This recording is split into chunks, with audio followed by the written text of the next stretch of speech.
This week, Designing Minds features a rising star of graphic design, Julia Hoffmann. In the second of 3 episodes, Julia struggles during a project to modernize the Metropolitan Opera and discusses the oft-felt tension between designers and advertisers. I'm Julia Hoffmann, and I'm on Designing Minds.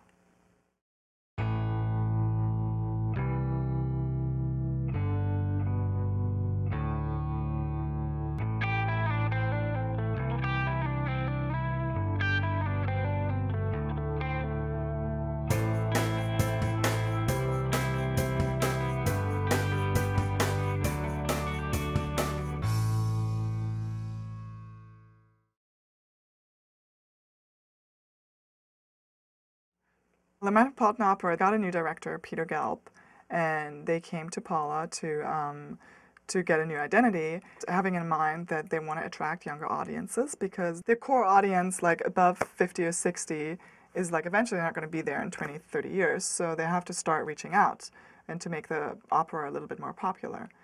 We presented, I think, 6 to 7 logos that were completely radically and totally different and modern.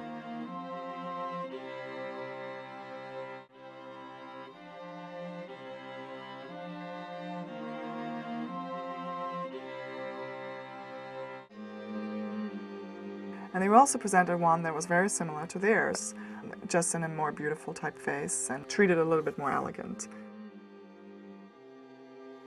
We had the logo with a lot of white space around it, and we also had a secondary logo which looked a little bit more modern, which breaks the Metropolitan Opera in 3 lines, like the Metropolitan Opera.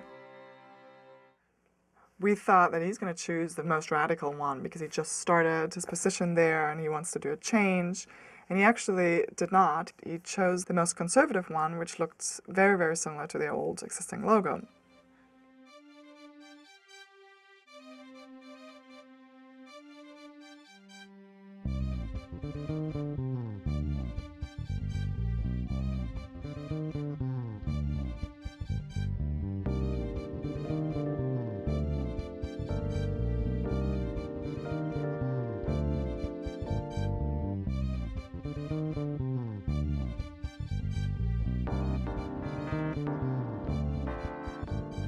I wasn't pleased. I was like, why didn't you choose the more conceptual one? There was one that had like an M that resembled the building. An amazing coincidence. They have to take advantage out of that. I was really clinging to that logo. And also, the version was Paula's idea.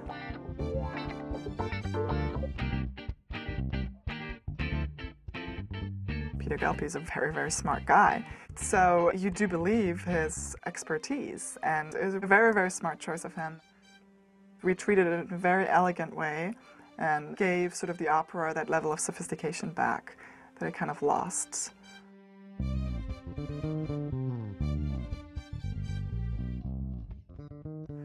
I can only exploit the name pentagram once with an employer. So I thought I have to choose my step really wisely. And I shopped around a little bit, and there were some interesting opportunities, but nothing really. I thought I'm going to really learn something new, because I did learn from the best.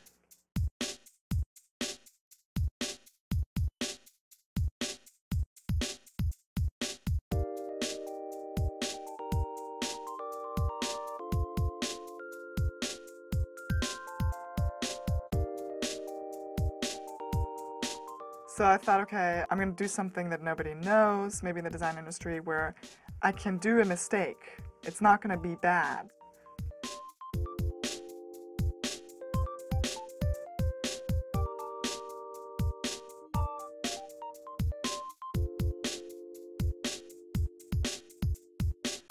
There's something between designers and advertisers that they have a completely misconception of themselves. And the graphic designers sort of had the point of view that we're not only the ones that picking Pantone chips and moving shapes around, but we also can think.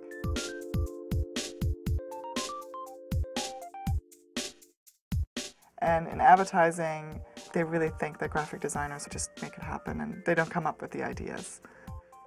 So I had that mission sort of. I said, I want to prove them wrong. I can think as well. So I chose something that is totally unknown to the designer. And I also was always really curious about advertising because I wanted to break out of this small graphic design sort of bubble, and I wanted to reach the masses. Log on next week when Julia makes a major career leap into interactive design.